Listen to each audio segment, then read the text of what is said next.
Ladies and gentlemen, welcome back to the Fish Forward podcast. My name's Gil. I am with the Utah Bass Angler Coalition. And on today's episode, we're going to talk about all things habitat. What makes good habitat? What we can use, what we can't use, why certain materials or projects may or may not be allowed, how the permitting process works, what these projects cost, and more importantly, how can we, as an angling community, help with these projects? We're also going to follow up on something that we talked about in the very first episode with our guest, Chris Penny. And that was part of the Pineview Reservoir drawdown and the opportunity that it's actually creating to install a significant amount of habitat in portions of the reservoir. So we've got a really great guest today. His name is Clint Brunson.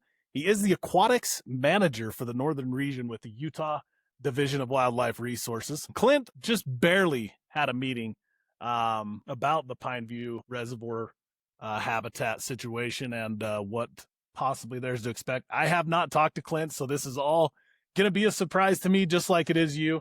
Clint reached out and said, hey, we can talk about this prior to the episode. I thought it would be significantly better to just kind of hear this news in real time so I can really just spitball off the top of my head the initial reaction. So that's kind of what we got going on today with our guest. But before we jump into that, we're going to talk about a quick update here on the Weekday Warrior Series. These are the weeknight tournaments that we've been holding throughout the month, the last couple months. And the previous one has been, well, we held one at Echo, and then the second one was Deer Creek. We're going to talk about Deer Creek here.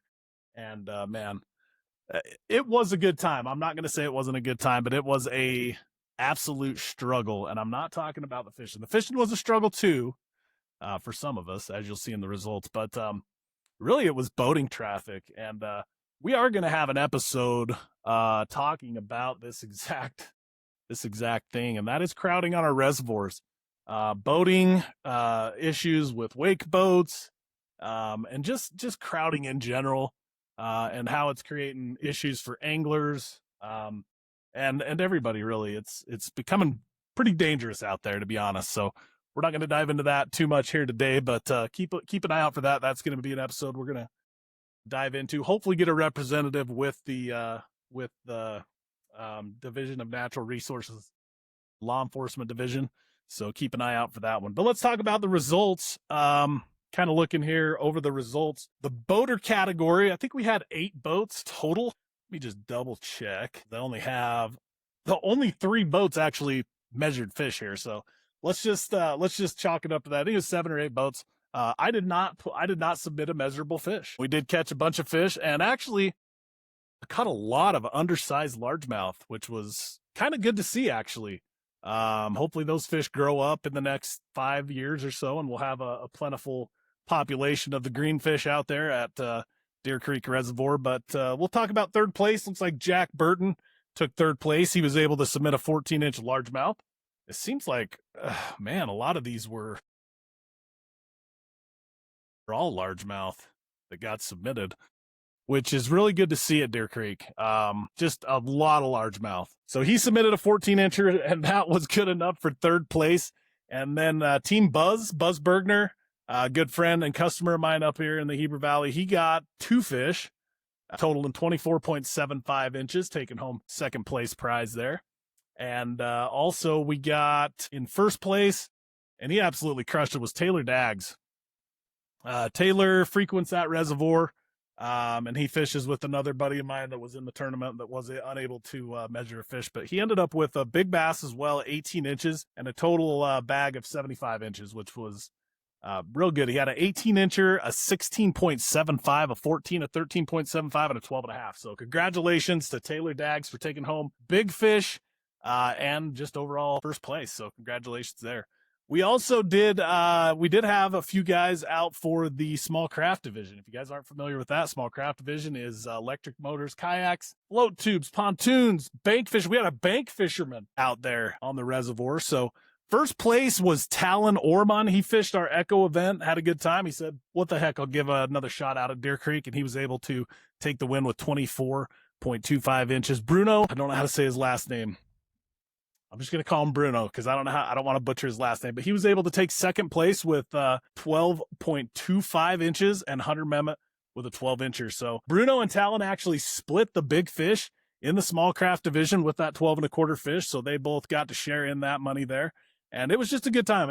I can't imagine what it would have been like for a guy out on the kayak. So huge props to those guys that were out on the water in their kayaks under those conditions and were able to it outdid me. I didn't measure a fish. So congratulations to you guys. And if any of you guys want to participate, August 20th at Jordanelle, 4 p.m., we will be hosting our third event at Jordanelle. Yeah. So we're hoping to get, we've been growing every week. I'm hoping to get 10 plus boats at this one and at least that many kayaks or small craft guys. So that tournament is actually posted up and ready for registration. I'll put it on the Facebook page here shortly so you guys can get signed up and we'll have a good time. And the reason why we waited till the 20th real quick before we move on is because school will be back in session and boat traffic on the lake is going to be a heck of a lot better than it has been. So it should be a little bit low key. Plus you've got some areas there at Jordanelle where you can kind of get away from some of that crazy boat traffic. So that is, let's see, one other thing that we really need to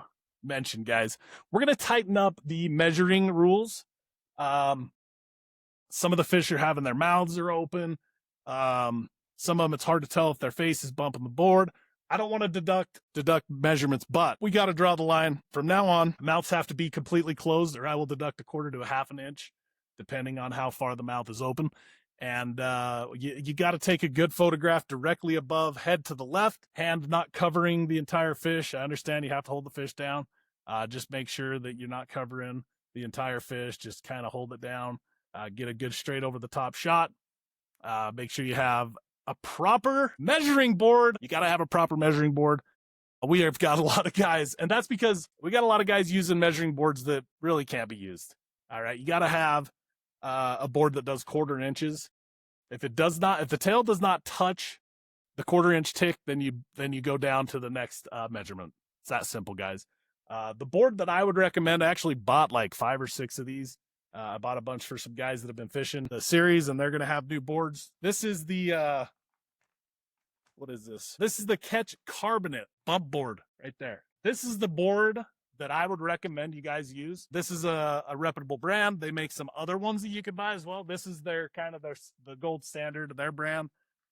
It's just a really nice board. It's super easy to read. It's rounded, so it kind of cradles the fish. That's the board I would recommend you guys get if you don't have a board that you've been using in some catch photo release tournaments. So I picked those up on Omnia. Excuse me. You can actually get those anywhere. I'm sure there's local guys down in the valley, Fish Tech, Angler's Den would be a great place to pick those up as well. If you don't have one of the locally owned shops, Cabela's, Bass Pro, Sportsman's, I'm sure those guys have that brand. If they don't, just look up, you guys Google what brands guys are using in these kayak tournaments and pick one that is commonly used. If you already have one and it's not one of these brands, make sure you reach out to me. We just want to make sure that it's a fair board that we're going to be able to read and use. We don't want anybody signing up for these tournaments and then submitting fish and then having problems with deductions and all that. So anyway, appreciate that, guys. This is a pre-recording of the intro, and we're just going to roll right into the interview with Mr. Clint Brunson. Appreciate you guys watching. Enjoy. All right, guys. So welcome into today's episode, and we're just going to jump into the introduction. Today, we've got Clint Brunson. He is the Assistant Aquatics Manager for the Northern Region with Utah Division of Wildlife. Did I hit that right? Yep, 100%. Well, Clint, welcome to the Fish It Forward podcast, and appreciate you being here. I know how busy you are, and how busy all you guys are. So to take 30 or 45 minutes out of your schedule is much appreciated. No worries. Glad to do it. All right. So before we jump into the weeds of things here, let's just jump into getting to know Clint a little bit. Where are you originally from? Grew up in Aurora, Utah, down by Richfield. Nice. All right. So where did you go to school and what did you study? What degree did you get? So went to Snow College, got an associate's in biology there, then to Utah State for a bachelor's in fish and wildlife management, and then back to Utah State for a master's in natural resources that I finished in 2020. Sweet. So we finally got a local guy on the show. Craig and Chris are not Yeah, they're Both of you guys. transplants. They're transplants. Yeah, I love that word, by the way. What inspired you to get into fisheries in the first place? Oh, I don't know if you're around and remember Doug Miller or not, the outdoor show that he used to do. Yep. So Doug, when I was in high school, like a junior in high school, he did a show on Wheeler Bay with a couple of the fisheries guys that were in the region at the time.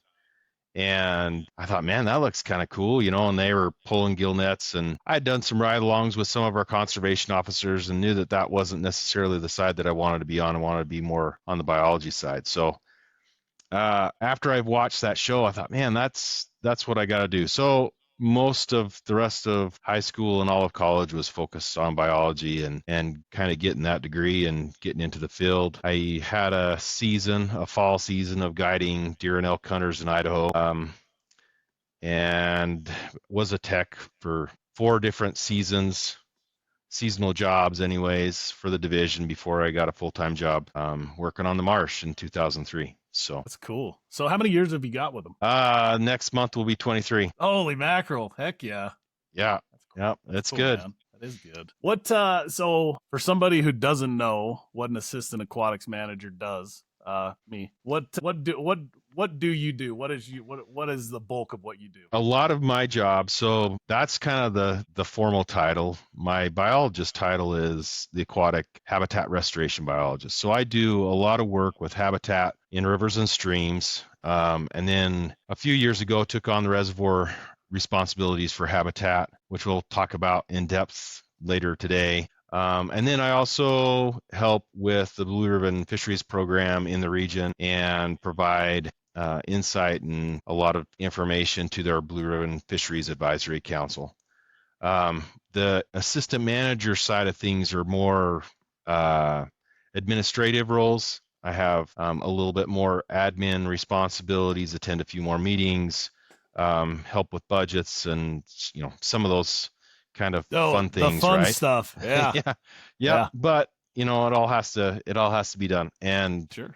work with a really good crew here, so it makes it work really well. You guys do have an incredible group of guys. It's one thing over the last couple of years, and I'm not there all the time, but the interactions that we do have through the black bass management team and some of these conferences and stuff, the banquets that we go to, it's sure been fun. So 2 more questions, then we'll jump into the weeds here. So okay, number 1, what's your favorite species to fish for? Ooh, and no pressure. Just one. I mean, yeah. Let's roll with one. Like if you had a day to just go target one species, we'll say in the here and now, not any particular time of year, just right now. If I was right now, I'd do 2. I'll go down to 2. All right. I'd be hyenas chasing fish with fly rod, or I'd be chasing perch on a reservoir. I love chasing panfish, and I usually pick up a few other species while I'm doing that, but if I was ice fishing, probably be chasing perch, crappies, and bluegills. There you go. All right. So one other question. What is, and I know this is a long shot, but what's your favorite Utah fishery? That holds just a special place in your heart. Don't give me some secret lake up in the UNS. I don't want people knowing that. But yeah, I guess something that holds a special place probably would be Manning Meadow Reservoir. It was built by my grandpa, that and Barney Lake down in the southern region. We use it now as a cutthroat brood source. That's awesome. A pretty special place for me to go chase some cutthroats. So yeah. Right on. Well, that's cool, man. All right, so now that everybody's got to know you a little bit, let's hop into sort of Habitat 101. There'll be a little bit of jumping around, and that's just because I'm terrible at organizing stuff, but we'll see where we go here. So when a fisheries biologist talks about fish habitat, what exactly are we talking about? Well, in your world, Colby, where you're, chasing bass all the time, that usually, specifically for largemouth, that's flooded vegetation and flooded cover. And for smallmouth, that's usually big rocks combined with, a lot of transition areas into smaller rocks and, sand flats and all those kinds of things. And and those are because those species rely on a littoral zone, a shoreline and flooded areas, to hold cover, the habitat, to hold food, all the groceries and everything's right there. In a river system, that's pools where fish can get into deeper, cooler water and kind of rest a little bit. Um, has some overhanging banks and some woody vegetation over the top. In our big reservoirs on the bottom, we don't, we have reservoirs that are now 60 plus years old, some of them almost 100 years old, like Echo. They've got a lot of sediment that's come in over the years and covered anything that was flooded. And what was flooded is, either under 5 feet of sediment or has disintegrated. So what habitat looks like there for specifically like panfish, crappies, perch, some of those is anything that changes in the bottom sometimes, old river channels, drop offs, little humps, whatever, islands, those kind of things. Those are all make transition zones and gives different areas for fish to go and find food and even escape predation. So those are kind of the things that we try to mimic as we go back out into these two areas and try to create. So I'm intrigued by sediment.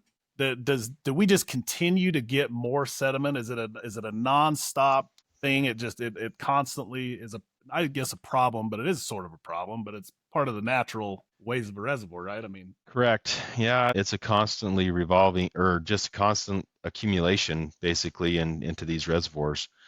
And it does create issues. Water users lose capacity to store more water or what they normally would have stored when it was brand new.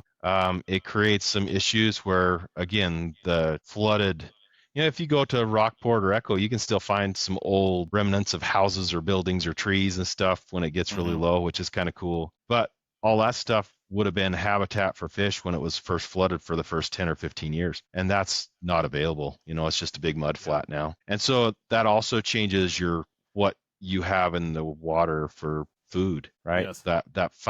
Those fine materials have a lot of chironomids, midge larvae that live in that, which is it's a great food source, but it's not, it's not as productive maybe as your littoral, your shoreline zone where you have a lot more light and you have a lot more bug growth there, a lot of vegetation and stuff too. So yeah, it changes over time and makes it hard for somebody coming in to make changes to it, right? Like we have a big flat sand bottom. Willard's a great example. There's little humps and bumps and lots of little contours that if you're paying attention to your sonar, you can pick them out. But if you're going over it skiing or something, you would never even notice. So, right. But yeah, really interesting. Cool. Well, that's good. All right. Well, let's. This is where we're gonna hop into something different. We're gonna hop over to a little transition here, Clint. We talked to Chris Penny in our first episode, and I think it was really I've been throwing around the idea of this podcast for a while. I was trying to get all my ducks in a row, and then the Pineview thing came up, and I was like, man, what a good time to just let this thing fly. Probably get some eyes on it a little bit more than it would if I didn't. So we talked to Chris. Chris, kind of gave us the breakdown on that. That Time Taylor was in the middle of having his little new addition to his family, so Chris stepped in and filled us in on all that. And he filled us in on an opportunity that you guys it was very early in the process.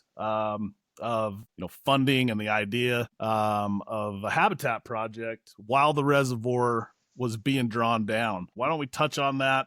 Kind of break that down. Who's involved? Who your meeting was with? Who approved this? Where the funds are coming from? Just kind of the down and dirty with it. All right. Well, let's start at the beginning here. Kind of the big major players in this project with Ogden City is Weaver Basin Water Conservation District, Ogden River water users, and Pineview water users. So those two are all pretty the same entity. And then we have, of course, the construction crew and engineering crew. We were invited, the division was invited by Weaver Basin to join and have a conversation. And we've been included from the beginning. We talked even early last fall that in the next couple of years, if we had a really bad winter or we had a summer where things were going to be drawn down quite a ways on Pineview that they would like to add this second culinary line from their wells. And so what's happened is, yes, we met with Ogden City today. Taylor and I did, and so we are in the process of signing MOU with Ogden City for, they're going to give us $200,000. We're going to put another $50,000 towards habitat to be placed in there this winter. Now, in perspective, I have usually only asked for $20,000 to do I was habitat gonna work. say, when you threw that Okay. number out, you saw my eyes light up. I was like, "Holy moly, that's awesome!" So this is I think the way the letter was drafted was a once in a generation opportunity for us as partners to really make a big improvement to the fishery. And Ogden City offered this money as a way to restock, right? Like, let's restock the fishery and those kind of things. Well, if we have a kind of a crappy year next year, we lose, we lose that, right? Yeah. But these habitats are perpetual. They are far enough underwater that they don't degrade. So they're 100% safe, environmentally friendly. The companies that are building these build them out of marine grade products, HDPE that doesn't break down. No microplastics. All these great benefits, and they last a long time. Yeah. And for us, what it does is we have about just over 500 pieces of habitat already installed in Pineview from 2018 to now. And we will be able to get eyes on maybe not quite half of them, but pretty close to that, and be able to maybe move them around a little bit, because we've placed all these off of a boat. Last year we placed them in, they were dropping into 70 feet of water, and they can drift and they can go all kinds of different directions. And once they get to the bottom, we can't move them. So this will give us an opportunity to really, see how they landed, see how everything went that way. But what we're looking at is adding, I have like 1,500, just a little over 1,500 structures planned as of today, with this money coming based on what I paid for those structures just a few months ago. I'll order another 1,500 structures to go in to Pineview. Awesome. And we just had our MOU signed, our agreement signed with the Forest Service today to use the habitats that we requested. So right now we're all the way there. We're ready to go. I'll have to go through my purchasing process and those kind of things. But this will be, we have covered roughly about 6 acres on the reservoir bottom with what we have now, and we're going to at least triple the numbers. So, maybe with 20, 25 acres worth of habitat spread out. And we have to do it strategically. We can't put them wherever we want. They have to be out of boat traffic.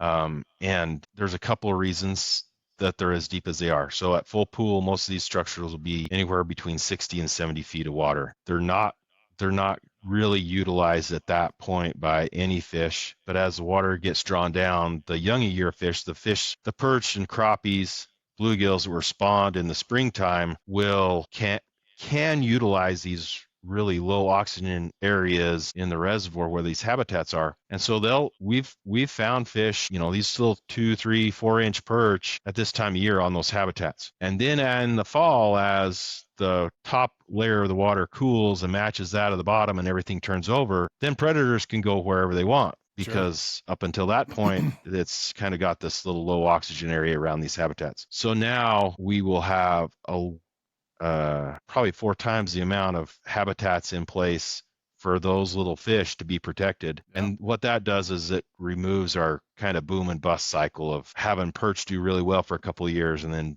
back down, and crappies the same. It gives us better survival and more consistency year after year. And from having the reservoir drawn down as far as it is and then coming back up, crappies were one of the last ones to really establish and kind of do really well. It took them about 10 years to rebound, and that was in 1992. So when I started here in 2003, crappies were just kind of back in the game after that drawdown. So we're hoping that this will help us return, and then we'll have, and it's just not like one kind of habitat. It's 4 different styles and different sizes and different. We have one that's, looks just like a Christmas tree with little branches. And we have another one that's like a half circle that, has, a bunch of little, if you, ever use poly pipe for, sprinkler lines or whatever, that's what it looks like that comes out of them. And they just break. And I've fished through them, and I don't know if you ever fished jig and wraps from Rapala, but they have a hook, a treble hook, and a hook on each end, and they're super pokey. And I fished right through the structures without getting hung up. And that's one of the other benefits. Is I'm not going to say they're snag free, but they're like 95% of the time you don't get hung up on them, and we're not trying to take anybody's favorite fishing gear, but they're not going to be encountered until probably late fall. The big fish won't be there until late fall, early winter anyways. So, anglers will be able to fish over them when there's ice on the deck, and it should be really good. So, and it will give a lot more area to spread anglers out as they find that too. So I guess the first thing that hit me is obviously the amount of habitat. How are you going to do it? Well, there's still some process. There's still some process to this. We're trying to work out some things with Ogden City. They have some buildings that we're going to ask to use probably late November and into December for a few nights.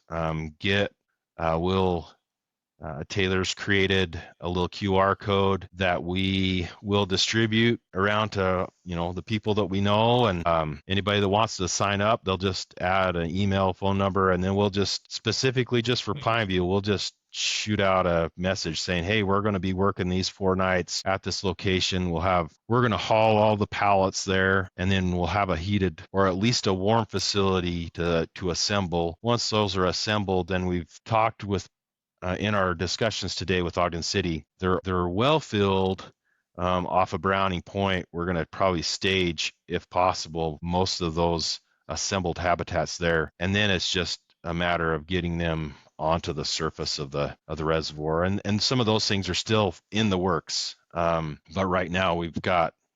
And, most of our agreements are signed. Most of our agreements are in place. We're going to be looking for a large volunteer group, use our dedicated hunters as part of that. But anybody that wants to come and help and put those together, we'll do a big kind of email blast out and set up some days and some times. I'm just trying to put together actually this afternoon, how many boat trips it would take if we were doing this by boat versus, hopefully doing it across frozen ground and just to show, it'd be really nice to do this during the winter time. Yeah. So hopefully within the next couple of weeks, we'll have that done.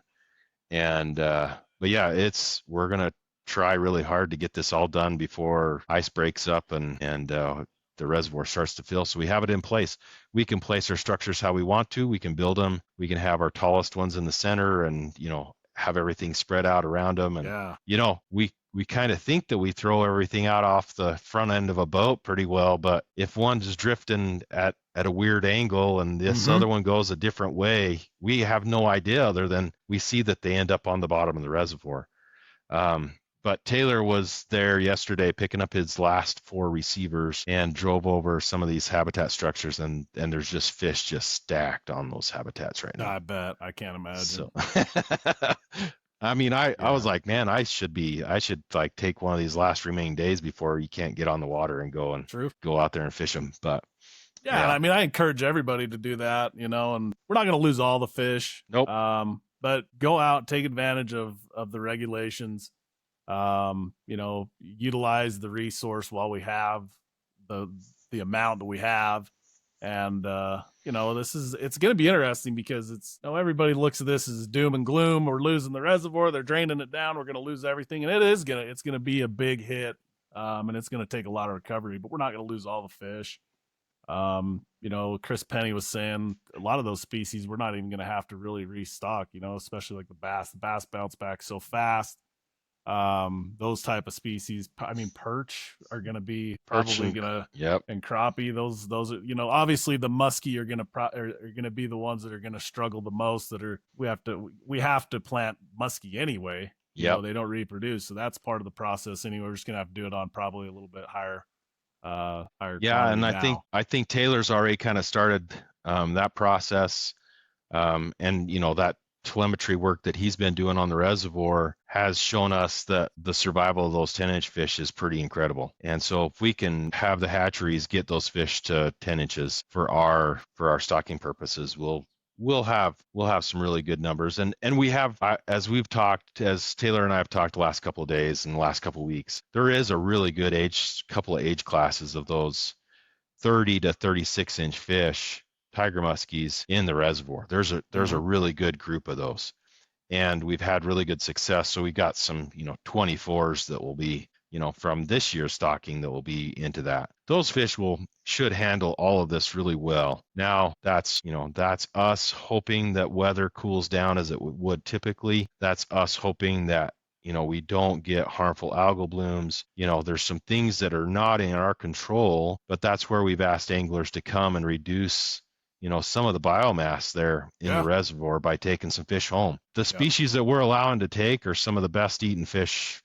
in my mind, right? Like I love eating fish, and they're some of my very favorite ones to take home. So we're encouraging that. The anglers, there's been a lot of anglers I've seen on the shoreline. I went up a couple times and chased perch and bluegills and bullheads, with family or with some kids, and it's been really fun. There's a lot of fish there, and that's what we're hoping, because ultimately, if we remove enough fish now, we don't have this. If things freeze over this winter, we don't have too many fish under the ice. Hopefully, we can just move forward. The drawdown as of today, they're still on target to reach everything without making any additional adjustments to flow coming out, which was a big issue in 1992. And there was a big flush of fish that went down the river and through the system. That's not projected to even occur this year. So are we going to lose some fish? Yes, we're going to lose some fish. I'm not going to say we're not. We're going to lose some fish to, handling, improper handling or catching when water's warm. But the water's starting to cool off a little bit now.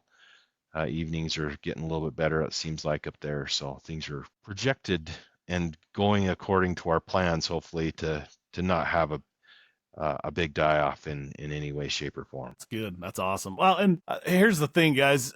It's a very unique opportunity that, in our lifetime, who knows, you may only see this once, but it's an opportunity for people and anglers to get involved and be able to be a part of the process of this.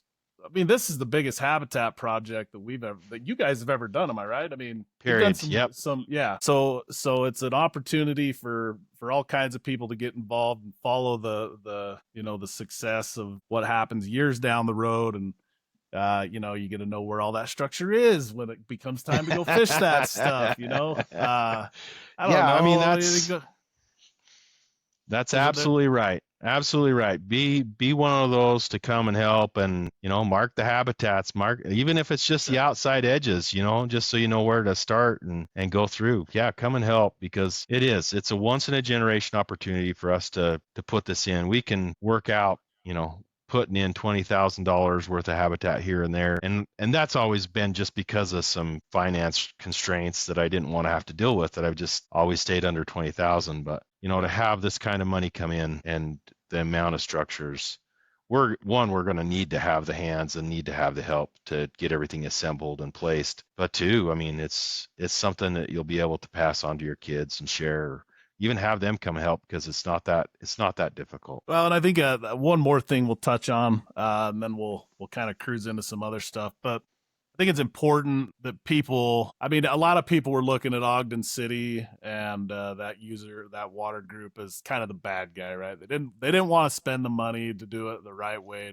and I think it's important that you guys look at this. They didn't have to give this money. They didn't have to give a dime, right? They didn't have to involve us at all. Yeah, exactly. And honestly, the expectation, I think, if looking back, talking to Chris, and not really what Chris said, but what I said is, that the division was going to put in $50,000.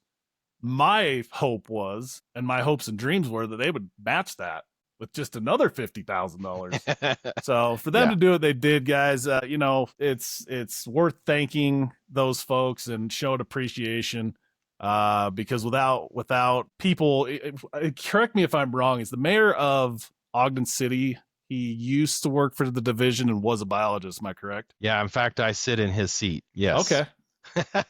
So the current mayor was started as a biologist here in the early 2000s. I worked for him as a technician, and he's worked up and ended up being our regional supervisor before he took the mayor position. Yep.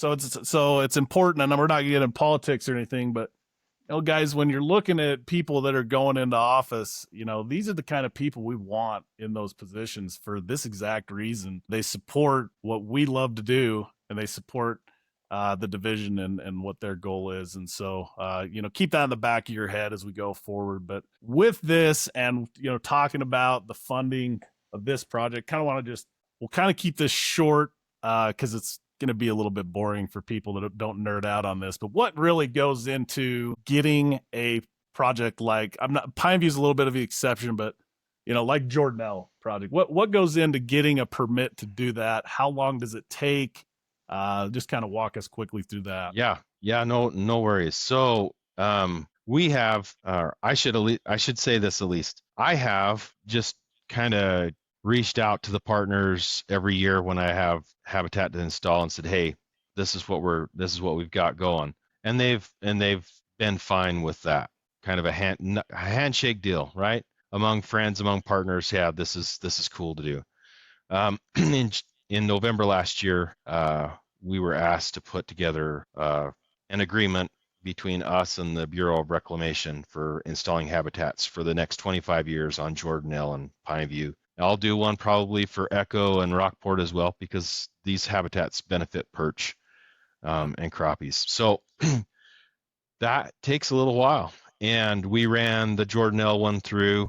We select the types of habitats that we want to use, and the reason for using those habitats, and give them the descriptions and all kinds of the fine details and areas and locations we want to install and why, and then they have to run that through and go through that process. The finance side, we have used, it's called the Watershed Restoration Initiative, and we will put the project in there, get everything started. We will select the partners that will help us write the proposal, and then the sources of where we think we will be able to get our money from. And usually on reservoir work, where we have it as a blue ribbon fishery, I will ask money from the Habitat Council, which is an advisory council, and then the Blue Ribbon Fisheries Advisory Council. And typically on my reservoir projects, they'll split that in half. I usually ask that to be split in half. If Blue Ribbon's running a little tight, Habitat Council will probably give me a little bit more money out of their money or their bank than Blue Ribbon will. So we start the application process, the proposal process in January every year. That's when our deadline is. We go through ranking and a bunch of other things. And by the time we get to about May, we know if our projects have been funded or not. And that money is available July 1 of every year. And it's a 1 year turnaround. So that makes it kind of tight. Some of the money coming from the federal government groups and grants have up to 5 years to spend. I was successful, and Tyler Robinson in the Central Region was successful on Jordanelle, getting money from Johnny Morris, owner of Bass Pro and Cabela's. Johnny was giving money in through some small grant opportunities to go directly to black bass management, to grow and promote black bass angling throughout the country. And so Tyler and I applied for it. It was an extra $22,500 that we put, and some of that that's money that I got this last fiscal year that ended June 30th, because my agreement wasn't signed. I still have those habitats sitting here. So that Johnny Morris money will also be going into Pineview. Wow, so that's awesome. It's great. And so it takes a lot of work on the backside to get everything working, right? To get all those things. And we never know from year to year if it's going to be a tight year or, a flush year. We kind of hope that we can get most of our big projects funded. And so I just know these groups. And I talked to Craig Walker once we finished with Ogden City today, and he told us about your tournament money that you've been raising. And that's stuff exactly that I would love to put towards, this kind of habitat. And that comes through, either through the WRI process with you showing up on the list of donors or through a direct line of donation, either way. So, but that's kind of the nuts and bolts. We have that year to spend, and we have a reporting time frame till the end of August, and I have one report left to finish, kind of to wrap up, and give some details, because now I've got some more details of this project to add there. So well, so for the most part, like as far as the permitting going with the bureau and stuff like that, you guys have kind of had all the conversations. You know what they're gonna allow, what they're not gonna allow. Are there some frustrations and some improvements on the negotiation side that you would like to see? You mentioned structures only being able to put certain depths. Do you wish that we could place structures in a shallower area or a different area? Well, I'll ask you this, Colby. If I told you that there was a small little bay on Pineview, that there's basically a big tabletop that's just covered in cottonwoods and all kinds of aquatic vegetation for the top 10 feet of water. But as soon as you come out of that whole plateau is then dry. But I could plant, or I could lean trees, cottonwoods, down the very back end of that bay all the way for the next 30 feet of drawdown to have big cottonwoods with big limbs. And I could do that in every little bay around Pineview. How much would that benefit you as a bass angler chasing largemouth, right? Yeah. I don't fish largies much. And most of it's time I'm fishing for bluegills and I'll catch them.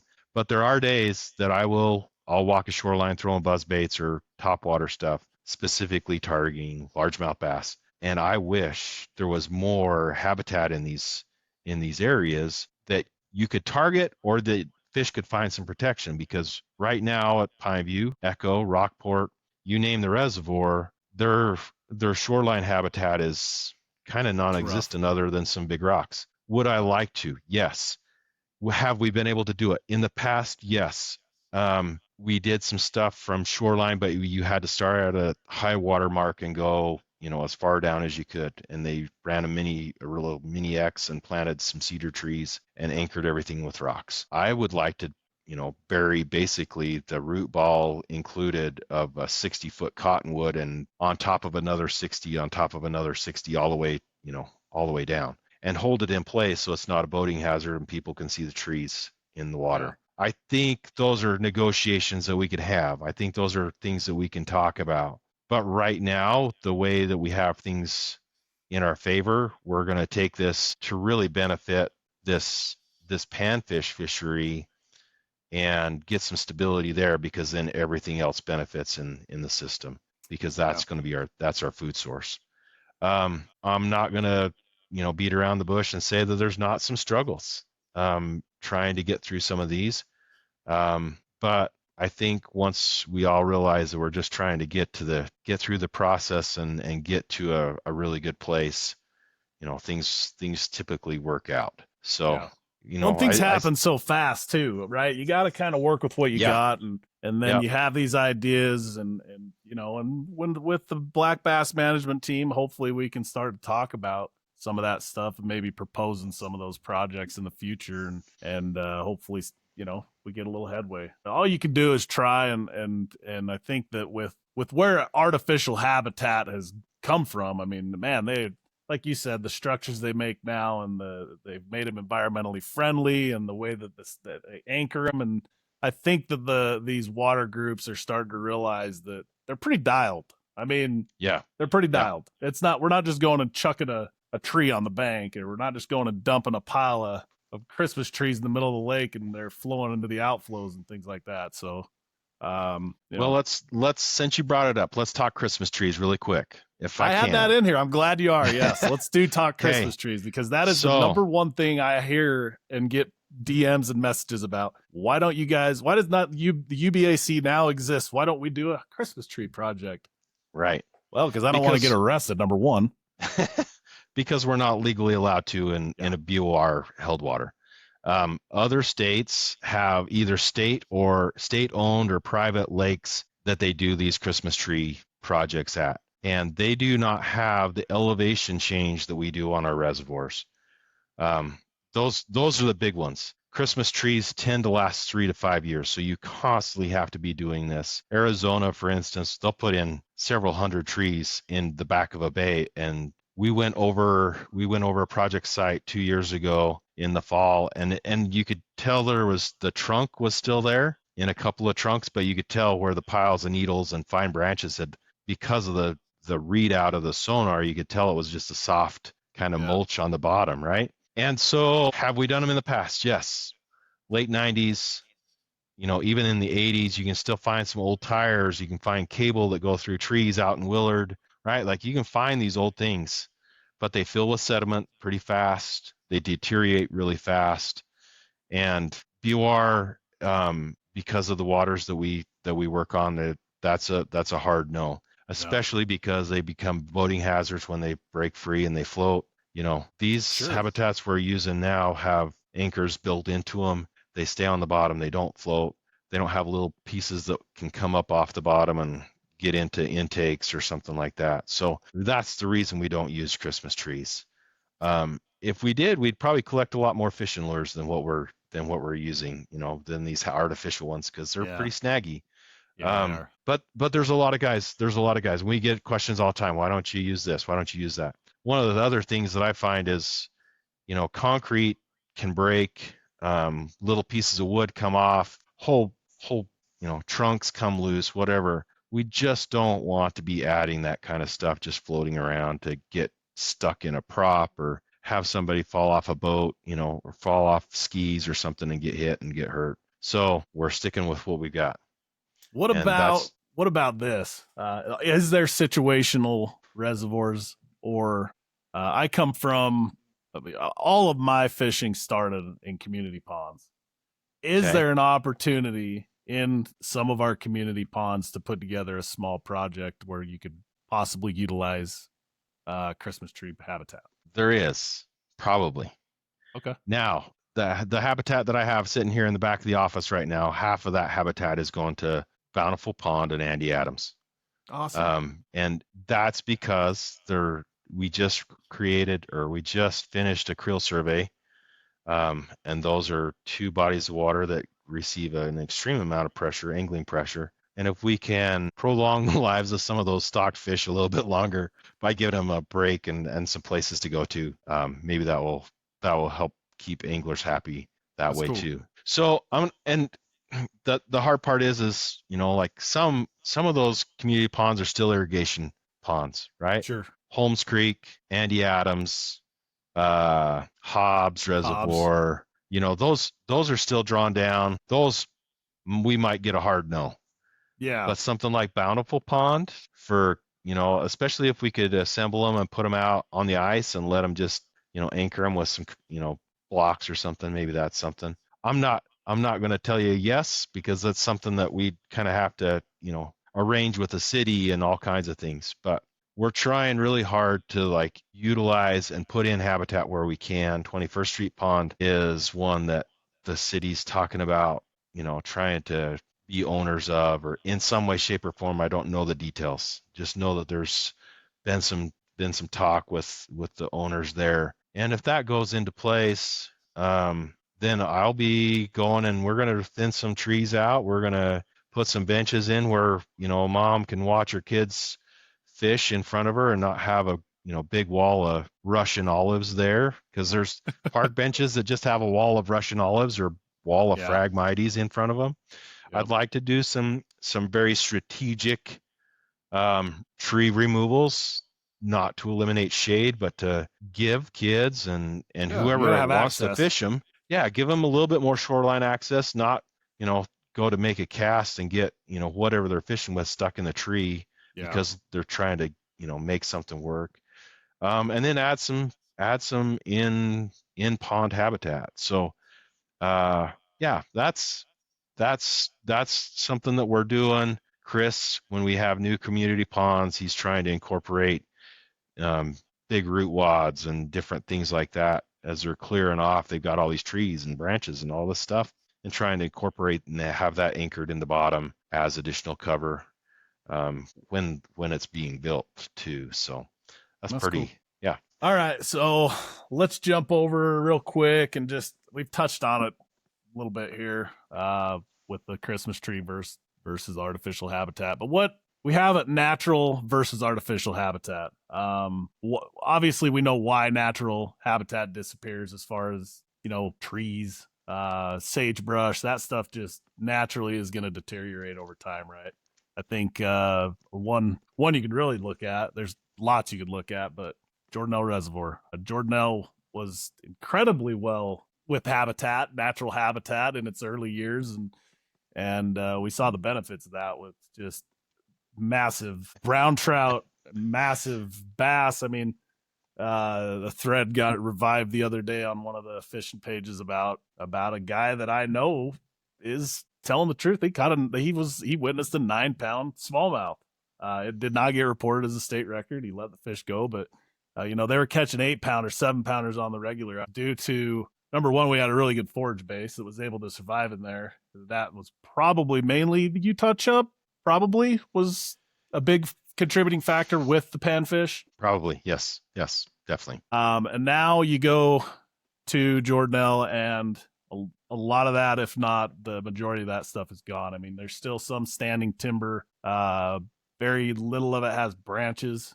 The branches that do exist are the big, thick branches. And Jordanelle is definitely not what it once was. As far as smallmouth, and there's still the brown trout fishing is actually still pretty good. I experienced that a couple months ago, but the smallmouth is definitely a struggle, and the perch is not anywhere near what it used to be.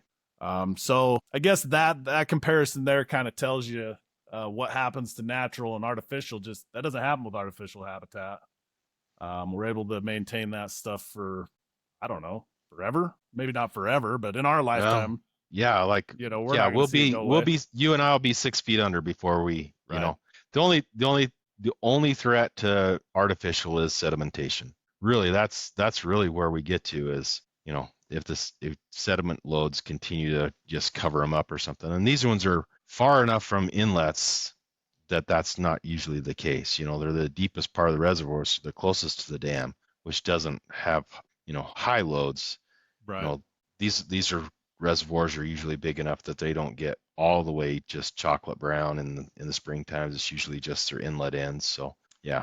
So I don't want to get too controversial on the next comment, because this is going to be a whole nother can of worms that I don't want to open. But what is the impact to the little bit of aquatic vegetation and rock habitat for crayfish and small fish, that the impact of wake boats and wake surfing? What has happened? I mean, we're going to tiptoe into this, and I want everybody to know that where I stand on this. Everybody has the right to use our waters, and fishing is no more important than a guy that wants to go and surf down the lake. However, wake boats and wake surfing, and especially in the last couple of years, it has been shown the impacts that they're having on not just shoreline erosion, because we've seen, I believe, the impact of shoreline erosion to crayfish populations, and not just crayfish. It happened. I've seen them wash out bass spawning habitat in an afternoon. But now we're seeing the lake bottom being basically completely ripped up.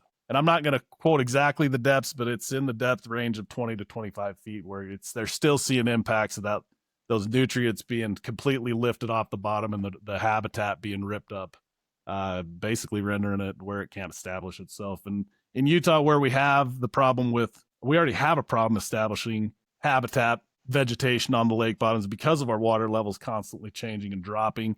What is your perspective as a biologist, not as a fisherman? Let's set that aside. As a biologist, okay. What are your concerns, and do you see what do you think? What are your thoughts? Man, you're gonna make me wear my blue shirt with a logo on it today. Yes, I am. So here's what I've noticed, and I'll be honest and frank.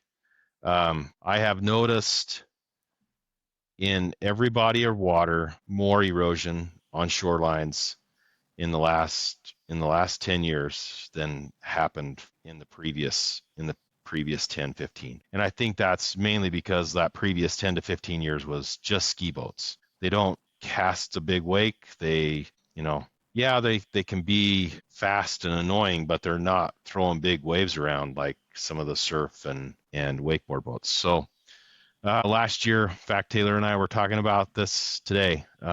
Last year, the state of Minnesota had a research project that took anglers a standard like 18-foot fishing boat, might have been a 16-foot fishing boat, and put it alongside an average surf boat. And they had, in the same lake, they ran the same route. And in that 20 to 25-foot range, there was still, behind a wakeboard boat, there was still sediment being kicked up and vegetation being moved. What that does for us, and some of the weeds, some of the vegetation that hold fish.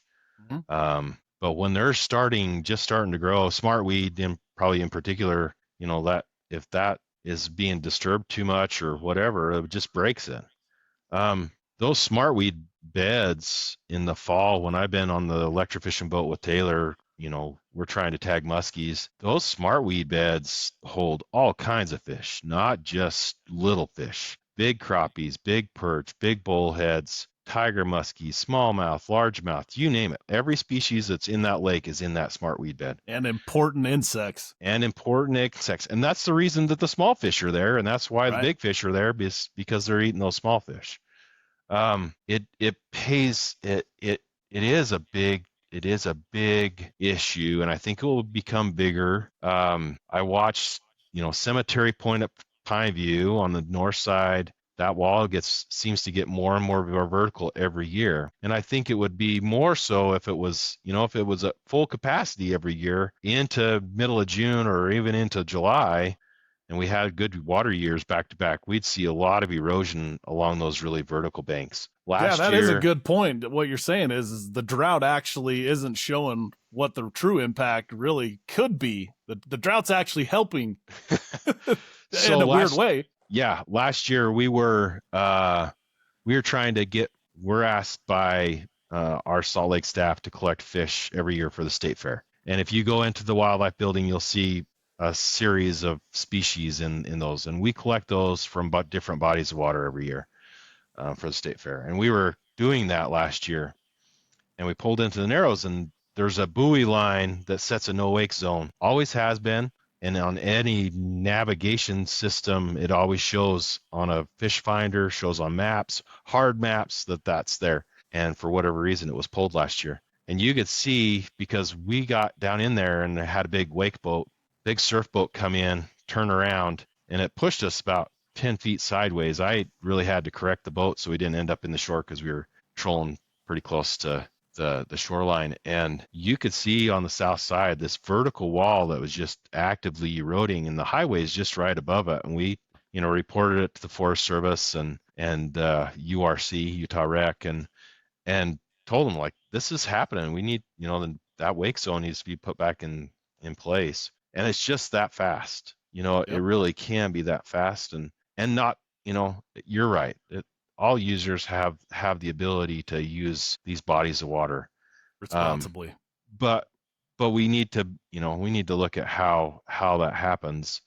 And we found a slalom course on Pineview this year that was, put in there, and whoever put it in did a really good job, but it wasn't anything that was permitted, it just and it was right against a vertical bank. So it's just constantly taking that sediment, taking that bank and putting it into the water, and then it's, filling in the reservoir. So yeah, all those little things can add up. And and that's, like I said, I don't want to get super into it, but it is important for people to know that it is affecting the habitat.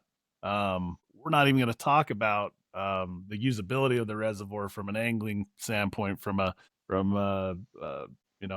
float tuber, a guy that wants to go out in a float tube, or a guy that wants to go kite surfing, or kayaking, you name it. I mean, it's to the point in Deer Creek where we held our tournament there 2 weeks ago. My wife fishes a lot, with me.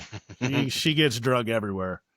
She got physically ill because it was, and this is a Thursday evening. There was so many boats, and I mean, I it's an education thing, obviously, the proximity of boats to other boats and things like that. I think that's that people forget that people don't know the laws, but it was bad. I mean, it was bad, and the bank was just getting obliterated, and it was just, and that side of the lake, Deer Creek, where there's train tracks above. It's like, how long can this take this before that's going to be an issue for them, you know? So anyway, without beating a dead horse, that's just something I wanted to mention. People just need to be aware that there probably is a conversation coming real soon about that, and hopefully, we don't want to shut down areas, but I personally would love to see some areas protected.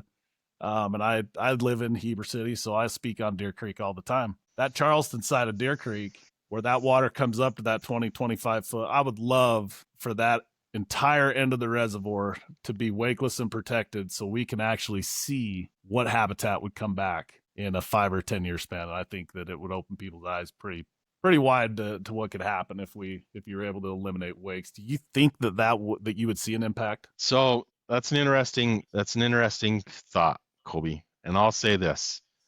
As biologists, probably 6 months ago, we were all asked to like provide locations for like no wake zones or, limited use or whatever, right? Like, where are some areas that if we could expand a no wake area, where would we like to have that happen? And I don't know if Tyler knew about your thoughts or not, but if you have an opportunity to talk to Tyler, I'd share that so he can get that. It's just a Google sheet form that we filled out. Okay. And what's come of it is now there's discussion. Well, this reservoir is super small, and by the time you get 4 or 5 boats on here, it is illegal because of proximity to have that many boats on there. Newton. Well, I'm not naming names. I mean, come on. but it makes it tough, and and so that gets brought up, and then like, all right, well then should we look at it? And it's not us as division, it's it's quite a few groups looking at that for safety and other things, and that those are conversations we need to have. And if you and your group, your guys are out, it's not just because you're being bugged by ski boats or whatever, but if there's some places that you found, let's just say that that in 3 bays you find most of your bass in 3 bays on a reservoir. It doesn't matter where it's at, and there's other bays in the reservoir, but you just never find very many bass there, or whatever species. Well, you're a bass guy, so we'll talk bass. Would it be beneficial to have a no wake zone there until from May through July or something? Sure. You could throw out whatever dates, but just have those areas wakeless just for that. But again, I'm one guy, Taylor's another guy in the region, and that's 2 guys that spend the most time on the reservoirs, doing sport fish work here in the region. We're just 2 bodies. You have access to a lot more people, and if those are things that we really think are being impacted, especially at key times of year, those are things that we could, we have to also realize that we can be told no, right? We can't throw a fit throw a fit, but if we have good reasons to at least approach it, I don't think any of us have an issue of like having that conversation. Well, I think it's important too, like you're saying, you and Taylor or Tyler, you guys are part of the division, and you're only a couple of guys. These decisions ultimately have to be proposed by you guys for the most part, and then depending on who is in charge of that reservoir, which in a lot of the cases is going to be the state park. That's who makes the decision. And the state park, is that right? Before I start rambling on. Well, where there's a state park in place, they usually have more authority, I guess. I mean, it's recreation, right? We're just there because we have water and fish, but yeah, I think there's probably more say on state park side. So it's important from the public side to get involved to ensure the powers that are going to make that decision that, hey, at the end of the day, it's about money. We know that. We all know that it's all about money. I don't care what anybody said. It's all about how much money they can bring in at those state parks. We need to back this whole thing up and say, listen, you guys aren't going to lose money because you're putting up a wakeless zone and the wakeboarders aren't going to be able to use it. You're going to gain more people using that reservoir because now the fishermen aren't terrified to go on the water. That kayaker isn't afraid to go and fish because now he's got an area he can go fish. We're not afraid to hold the tournament there on a Saturday because we have some areas where we can get away from the boat traffic. So when the time comes and it's going to be important for our group and the people that support us to say, hey, we're going to use the reservoirs more. So you're not going to lose any money. You're probably going to be a wash or even get more participation. So, you can certainly fit a lot more fishermen on a reservoir than you can more wake boats. That's my theory anyway. Yep. But again, I think it's important, and we'll end it right there. But it's important, guys. This is not a battle between wakeboarders and fishermen. It needs to be the complete opposite of that. Actually, it needs to be a conversation together to come up with a solution going forward. Because you're going to get nowhere if we're butting heads. I mean, I hate to tell you that, but I get a lot of hate messages from people as it is already on the other side that think that we're all just coming after their water rights. And it's like, it could be further from the truth. So anyway, we'll end it right there. And we're already at an hour. I had some other questions, but we'll kind of wrap it up. But I got two more questions. Yeah. The first one is, and this is one that I asked Craig when I interviewed him, but we spent a lot talking about habitat, forage, water levels, all that stuff. In a perfect world, when we start getting all this habitat established in these reservoirs, can we break a black bass state record? Is it possible to break the historical 10-pound whatever ounce and whatever the smallmouth was? The smallmouth 7 something, 8 pounds, something like that. Can we break it? I think your largemouth one, if everything was stable, right? I think if you had Sand Hollow and Quail Creek and Lake Powell that had high water levels and established, we're talking perfect world here. Let's go 10, 15 years straight of good flooded vegetation in those southern Utah waters. I think you could probably find one of those. So with the current conditions though, it's hard because on the largemouth side, they're looking for flooded cover. They're not smallies that are living in rocks. I think if you got, and you were on the boat that night with us, and we found some really nice smallmouth. I've only fished Jordanelle like a couple of times, but one time was during those heydays, early, like late 90s, early 2000s, in that time frame, and I could not believe the size of those fish. Now, if we had a food source that was available, I don't think that there's anything else that's really holding that part back.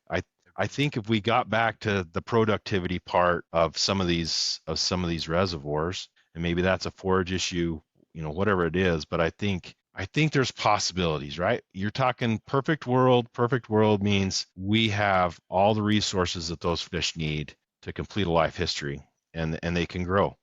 And northern Utah is probably perfect for smallies, and they grow really well, and they do really well. Echo's been really good.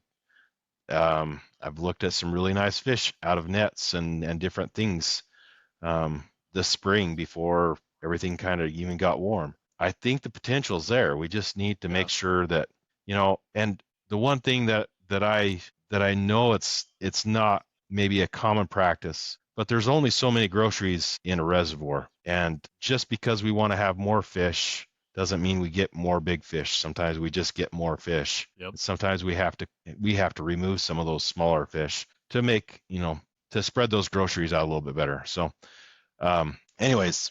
So you're giving me hope. I'll give you hope, because you got to hold like a 5-pound smallie that night, something like that. Yeah. I mean, it was beautiful fish. It was a beautiful fish. Well, I caught a 6.5-pound largemouth at Deer Creek this spring. And I know that's a far cry from, 10-pound largemouth, but this is up in northern Utah. So, And I'm not going to mention reservoirs in southern Utah, but there are rumblings of 8 and 9 pounders being caught. And so, I mean, a pound, it ain't that far off. I mean, it could happen. It could happen, like you're saying. It does everything. The stars do have to align. And at the end of the day, the fish has to bite. And that fish didn't get that big biting That's very right. much, you know? That's right. So, all right. So one last question. This is a question that we ask. We're gonna continue to ask all the guests, but the name of the podcast is Fish It Forward. If you could kind of explain, just without knowing what our mission is, what do you think Fish It Forward means to you? Well, if I was to guess, no wrong answers, by the way. Okay, well that's good. Yeah, that's good. No wrong answers. And the little bit that I know you, Colby, I'll say this. I think as anglers, right, as a biologist, and then as anglers, we've been blessed in our lives.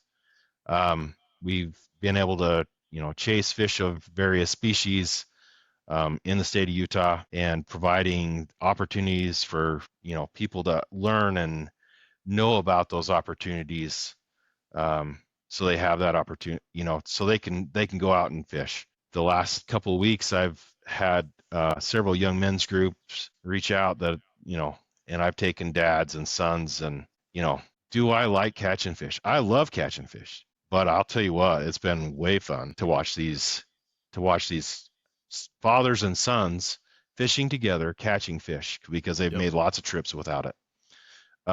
In my mind, that's what this is for.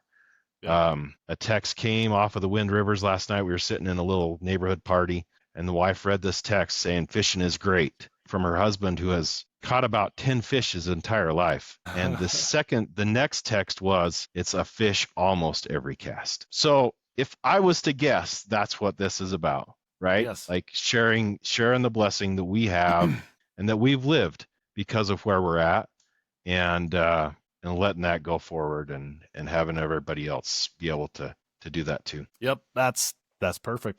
You are correct. That is the right answer. All right. So I appreciate you coming on, Clint. This is the longest one we've done, and I could have went a lot longer. I nerd out on this stuff. It's when I very first started talking to Craig a couple of years ago about this whole mission and what we wanted. I had no clue. And I think that's what this podcast is about, is answering the questions that the general public, the regular fisherman doesn't understand.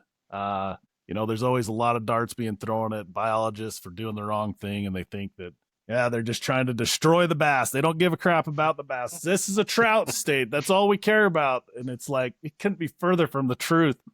And so if there's anything that I can do from this, it's to bridge that gap between the common angler and what you guys do, and really just try to, make it all make sense, and why you guys do what you do, and try to get people together to make it better. And so we appreciate you coming on, Clint, and we've got to bring you back eventually, because like I say, there was a bunch of other stuff on here, and you have just an incredible wealth of knowledge that I wish I had. But I appreciate you coming, and thank you. You're very welcome. I had a great time. It was a lot of fun, and call me anytime. I'd love to answer questions, so no worries. Perfect. And then, guys, if you ever want to reach out to Clint or Craig or any of these guys and you have questions, feel free to message me. I can get you in contact with them. I promise you, they do answer their phone. They do answer their emails. And to everybody listening, thank you for supporting the Fish It Forward podcast and the Utah Bass Angler Coalition. So